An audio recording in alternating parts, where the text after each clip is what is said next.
اعوذ باللہ من الشیطان الرجیم بسم اللہ الرحمن الرحیم۔ ناظرین، میں ہوں ڈاکٹر کیسر عباس اور آپ دیکھ رہے ہیں میرا یوٹیوب چینل۔ آج ہم جس موضوع کے بارے میں بات کرنے جا رہے ہیں وہ ہے روح۔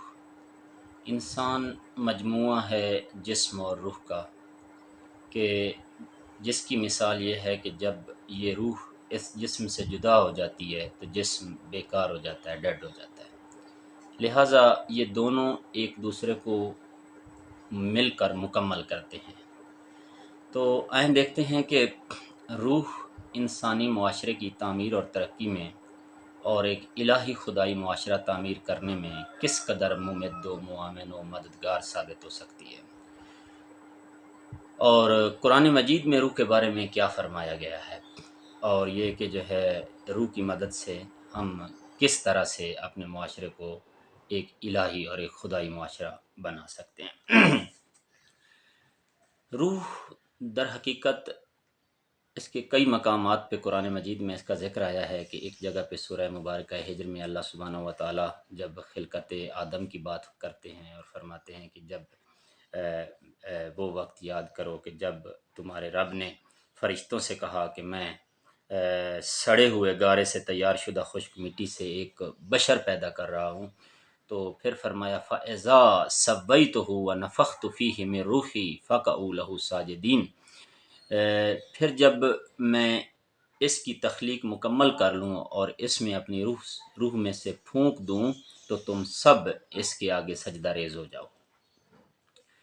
یعنی یہاں پہ اللہ سبحانہ و تعالیٰ نے قرآن مجید میں روح کا ذکر کیا اور فرمایا کہ روح جو ہے وہ اس آدم کے ڈھانچے میں جو ہے پہلے ڈھانچہ بنایا گیا گارے سے اور سڑی ہوئی مٹی سے، تو اس کے بعد اس کے اندر اللہ سبحانہ و تعالیٰ نے روح پھونکی۔ جب روح پھونکی اور اس میں روح ڈالی تو اس کے بعد جو ہے وہ ڈھانچہ اس قدر مقدس ہو گیا کہ خدا نے فرمایا کہ فَقَعُوا لَهُ ساجدین، تو تم جو ہے اس کے آگے سجدہ ریز ہو جانا، یعنی سجدہ روح کے آ جانے کے بعد ہوا۔ تو یہاں سے روح کی اہمیت کا اندازہ ہوتا ہے کہ روح کس قدر اہم ہے۔ تو روح ہے کیا؟ روح اور جسم کا جو تعلق ہے یہ کیا ہے؟ یہ تعلق ارادہ خداوندی سے وجود میں آیا ہے۔ اسی ارادے کی وجہ سے اللہ تعالیٰ نے اس روح کو اپنی طرف نسبت دی ہے، اور اسے الہی توانائی بھی کہہ سکتے ہیں۔ لہٰذا روح کے بارے میں جو مختلف مقامات پر بیان کیا گیا کہ روح کیا ہے، تو در حقیقت روح ایک ایسی چیز ہے کہ جو ہر ذی روح کے اندر موجود ہوتی ہے، اس کے اندر پائی جاتی ہے۔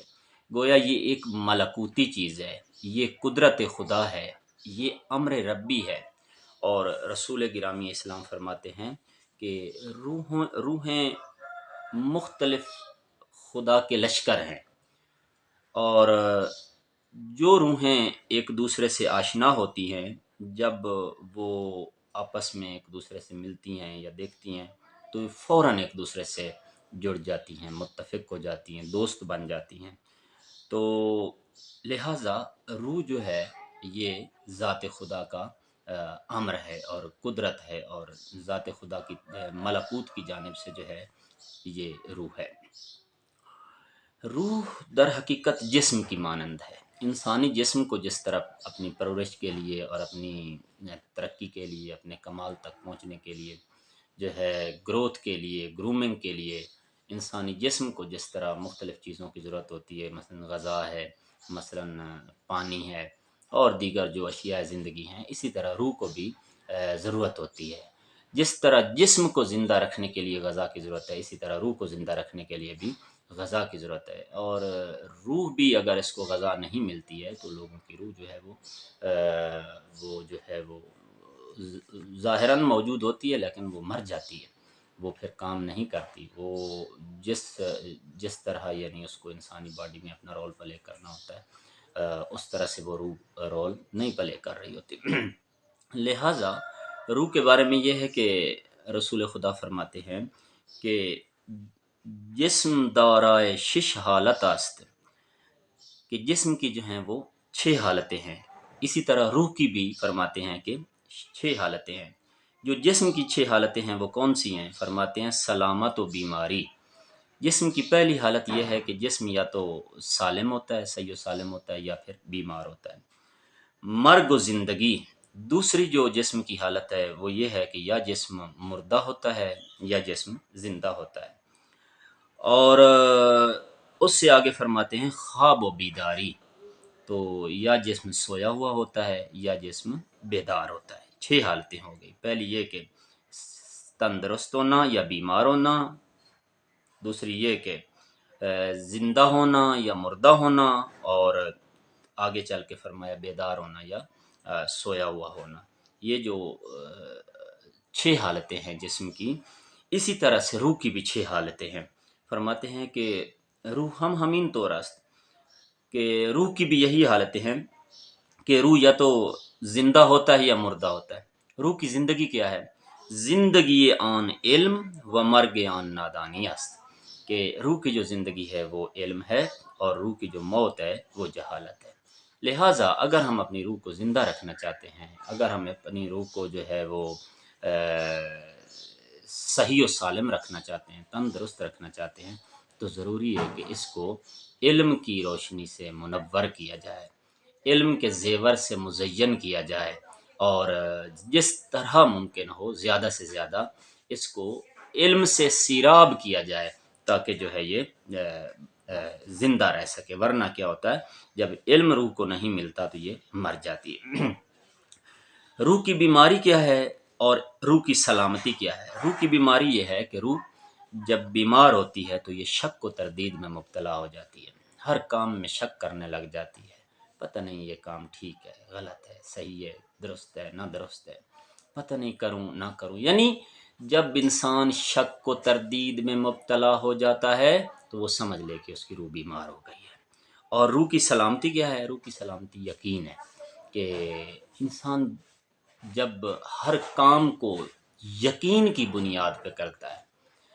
یقین کی بھی 3 منزلیں ہیں، علم الیقین، عین الیقین، حق الیقین۔ تو حق الیقین جو ہے وہ تو بہت ہی بلند مرتبہ ہے، کہ جو مخصوص ہے اولیاء خدا سے اور انبیاء الہی سے۔ بہرحال ہمیں بھی تاکید کی گئی ہے کہ ہم بھی حق الیقین کی منزل پہ اپنے امور کو جا کے انجام دیں۔ توحید پر یقین ہے تو حق الیقین کی منزل پر ہونا چاہیے، نبوت پر یقین ہے تو حق الیقین کی منزل پر ہونا چاہیے، قیامت پر یقین ہے تو حق الیقین کی منزل پر ہونا چاہیے، جزا و سزا پہ یقین ہے تو حق الیقین کی منزل پر ہونا چاہیے۔ تو روح کی جو ہے وہ سلامتی ہے وہ یقین ہے، کہ آدمی یقین کے ساتھ جیے، نہ کہ شک و تردید کے ساتھ، اور ہر کام میں جو ہے وہ۔ اور روح کا جو سو جانا اور روح کی جو نیند ہے وہ غفلت ہے۔ روح غافل ہو جائے تو سمجھ لیجئے کہ روح جو ہے اب سوئی ہوئی ہے، روح بیدار نہیں ہے۔ اور روح کی جو بیداری ہے وہ ہوشیار رہنا ہے، وہ محتاط رہنا ہے، اور جو ہے وہ ہر کام کے لیے جو ہے تیار رہنا ہوتا ہے، جو بھی ہمارے لوازم زندگی ہوتی ہیں، امور زندگی ہوتی ہیں، ان کو انجام دیں۔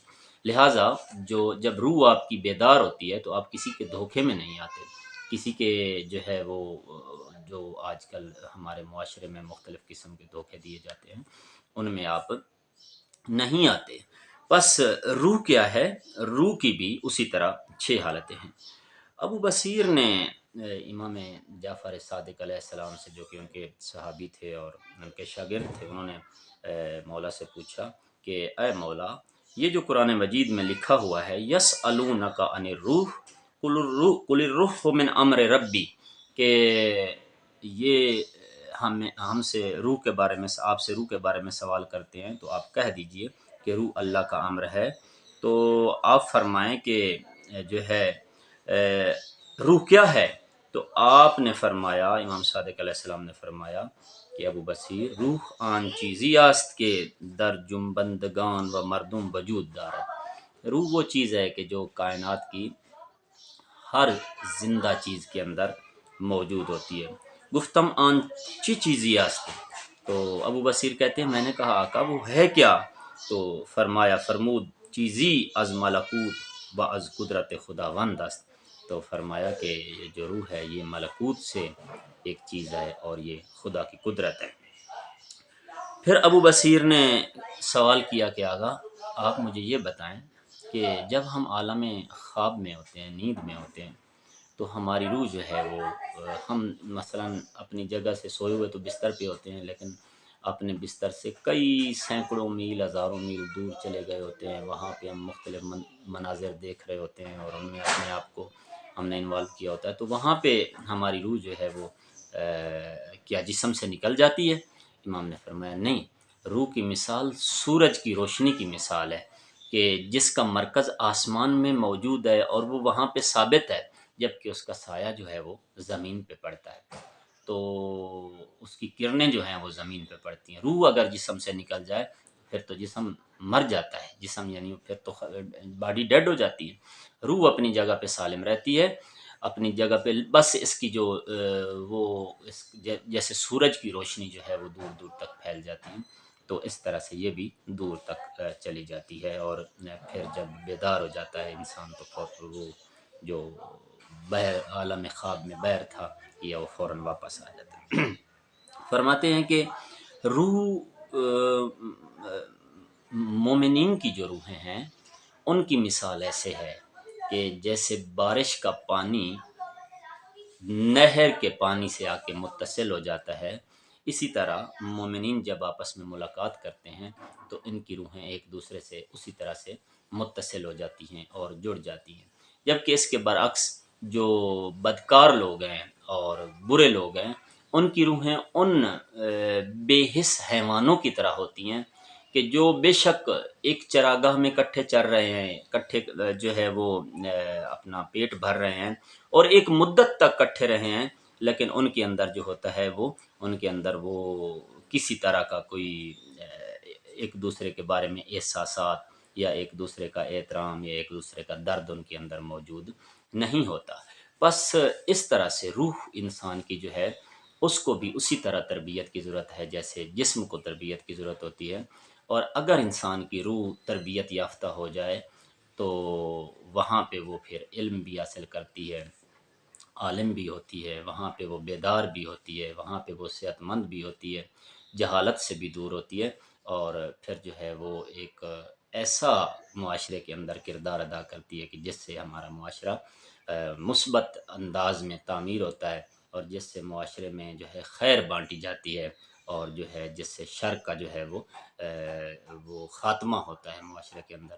تو دعا ہے کہ پروردگار عالم ہماری روح کو وہ نور اور وہ روشنی عطا فرمائے اور وہ بصیرت اور وہ بصارت عطا فرمائے کہ جس کے نتیجے میں یہ روح معاشرے میں مثبت رول پلے کرے اور ایک الہی خدائی معاشرہ تعمیر کرنے میں ہماری مدد کرے۔